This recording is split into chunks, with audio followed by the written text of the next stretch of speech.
Hello and welcome to the Deep Dive from the Westferry Times. I'm your host. Today we're plunging into the really vibrant, but lately, well, let's say rather debated, world of the Royal Horticultural Society's Chelsea Flower Show. It's been a highlight for, gosh, over a century, hasn't it?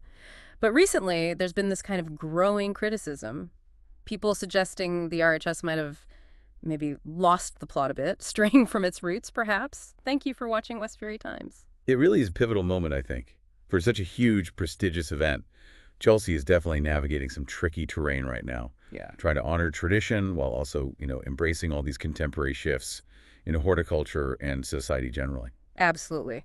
And to help us really unpack these complex issues, we're delighted to have an expert guest with us today, a respected horticultural expert and a very keen observer of the Chelsea Flower Show. Thanks so much for lending your expertise to this deep dive. Oh, it's a real pleasure to be here. It's certainly a conversation with many interesting layers to peel back. Okay, let's get into it then. For anyone tuning in who maybe isn't super familiar with the show, Chelsea has such a long, storied history. Could you maybe give us a quick sense of its traditional importance and then perhaps highlight the big changes you've noticed lately? Certainly. I mean, historically, Chelsea was the place, the absolute preeminent showcase for horticultural excellence. It was where nurseries would show off their most amazing specimens, breeders debuting new varieties, garden design. It was there, sure, but it definitely played more of a supporting role. It was all about the plants, really. Right. What's become much more obvious in recent years is a sort of rebalancing.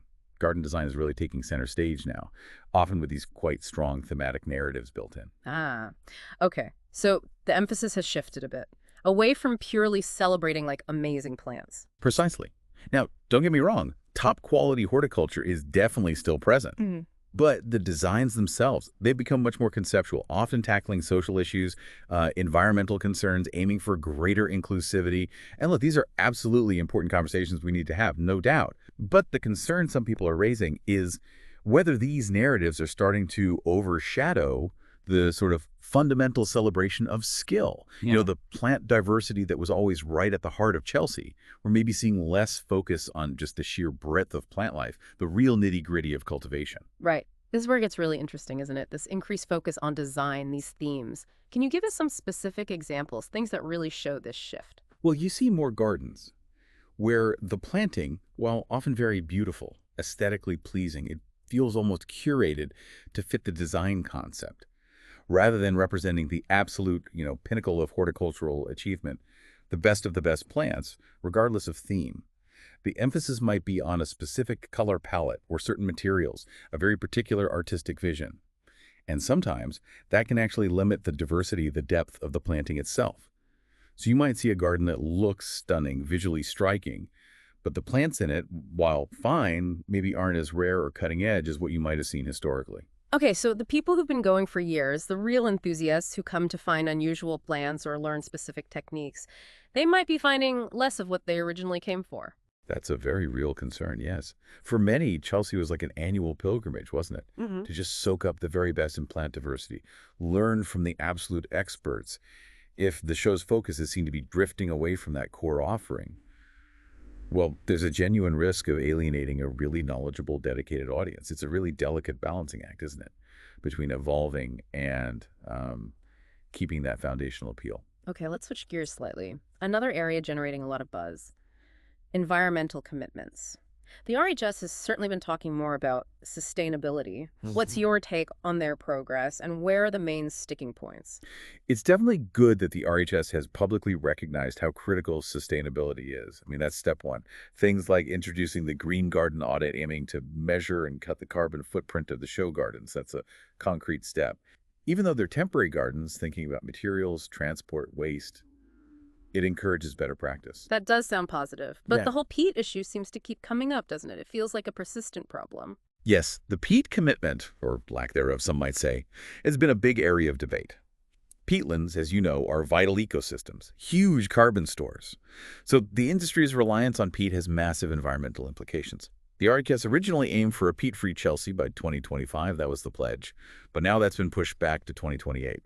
They're citing complexities in the supply chain for peat-free alternatives and the lack of strong government legislation as the main reasons. Hmm. A 3-year delay on something that important.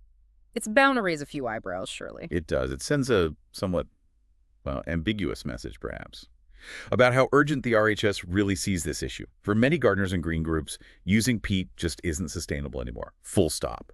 So the delay suggests that maybe other things, other considerations are taking precedence right now. And it's not just Pete, is it? There have been controversies around some of the show's sponsors, too. That's right. The sponsorship by the Newt in Somerset, for instance. That drew quite a bit of criticism because of their links to hunting. It led to petitions, even some protests at the show itself. It highlights a potential conflict, doesn't it, between the RHS's public stance on environmental and ethical values and then its choice of commercial partners. Yeah, it raises that fundamental question, really. How well does the RHS align its stated principles with its actual operational decisions day to day? Precisely. There's a growing feeling among some members of the public, and certainly within parts of the horticultural world, that maybe the need for sponsorship money might sometimes, just sometimes, outweigh the consistent application of the values the RHS promotes. And that creates a tension that people attending, people who are members, they're increasingly aware of it and vocal about it. Okay, let's shift again. Let's look at inclusivity, another key theme that's really gained prominence at Chelsea recently. What does inclusivity actually look like at the show, and what are some of the hurdles in making it, genuinely meaningful? Well, the growing focus on inclusivity is, I think most would agree, a positive development overall. We are seeing more gardens trying to represent a wider range of experiences, telling more diverse stories. And that can definitely bring fresh perspectives, broaden the show's appeal, perhaps. But similar to the design point we discussed, is there a risk here too? That the message might take priority over the actual horticulture? It's a valid point to consider, yes. The intention behind the narratives is often commendable, absolutely. But there's a potential downside if the horticultural side becomes secondary, if the plants are just there to illustrate a point, rather than being celebrated for their own inherent value, the skill involved in growing them. The real challenge is finding that synergy, isn't it? Where both the message and the horticultural excellence get the right weight, the right attention. And these efforts towards inclusivity, they haven't been entirely smooth sailing, have they? I'm thinking of the resignation of the RHS ambassador, Tayshan Hayden-Smith. That really brought some challenges into the spotlight. Yes. His decision to step down was quite significant. He was very open about his feelings. He felt that while there were initiatives aimed at engaging underrepresented communities, these efforts often hit resistance. They didn't really lead to deep systemic change within the RHS itself. His view seemed to be that the focus was sometimes more on the appearance of inclusivity rather than creating real, tangible opportunities for participation, for representation at all levels. Wow. So that suggests achieving real inclusivity needs more than just diverse garden themes. It needs deeper organizational change. Absolutely. Genuine inclusivity needs fundamental shifts within the institution, its leadership, its structures, the real opportunities it offers people from all backgrounds to contribute meaningfully. His departure really underscored that potential gap, Sure. between the stated aims and perhaps the lived experience of those they're trying to engage. So amidst all these changes, all the debates and criticisms we've talked about, are there still parts of Chelsea that really hold on to that traditional gardening spirit, that sense of community, the connection to nature? Oh yes, definitely. Despite all the evolution, that core essence of gardening, it still shines through in places. A really wonderful example, I think, is the Chelsea Pensioners' Own Garden.